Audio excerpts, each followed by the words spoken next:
Now, Josh, a novel approach to cut reoffending would be to ignore the original offence.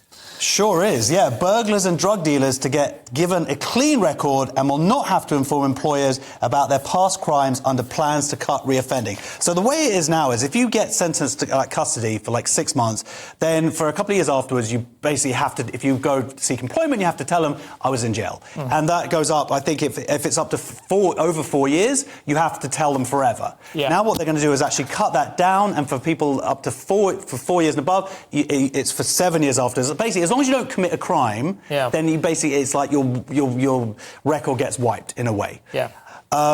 So there's two things that are quite interesting here. First of all, if they do this, as they seem to be doing, and their reason for doing it is because that it stops people from being getting jobs. Yeah, exactly. And then that is going to be more likely that people are going to reoffend, and that costs us obviously a lot of money, and it's bad for society and whatnot. So I can see the reasoning there, but that's to say that someone who's made these decisions in the past, for whatever reason, if they might not commit a crime for a few years, and then they're in a position of authority, maybe they commit fraud. So when someone finds out, wait a minute, this person had been in jail before, but I wasn't told because the government had changed policy. Well, who's going to get the blame then? The other thing is you've got a pincer movement here of the police and the CPS, like basically police not arresting and doing their job and getting people in jail. You've got the CPS not doing their job either and prosecuting. Then, when they do get prosecuted, they're not going to jail. So it's all moot anyway because no one's going to jail.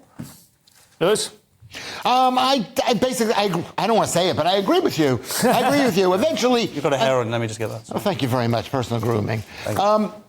Basically, it's a double punishment. Somebody goes to jail and then they can't get a job afterwards. I think people have a right to know if someone's committed a crime and went to jail. If you're hiring someone, they've got a right to know. You haven't told anyone, have you? I guess it would depend, would it, partly on what kind of crime it was? Like, if somebody was, I mean, if we're talking about a serious offence, but also if you're talking They about... did say sexual offence, like, that will forever be on their record. There's a part of me is like, I do have a suspicion that a lot of crimes committed when you're young and foolish, you do just tend to burn off. By the age of 25, you could have a clean record after that. If you commit a crime at 35 and you're out again at 38, kind of feel like it should be forever. They're in the system, chopper styling.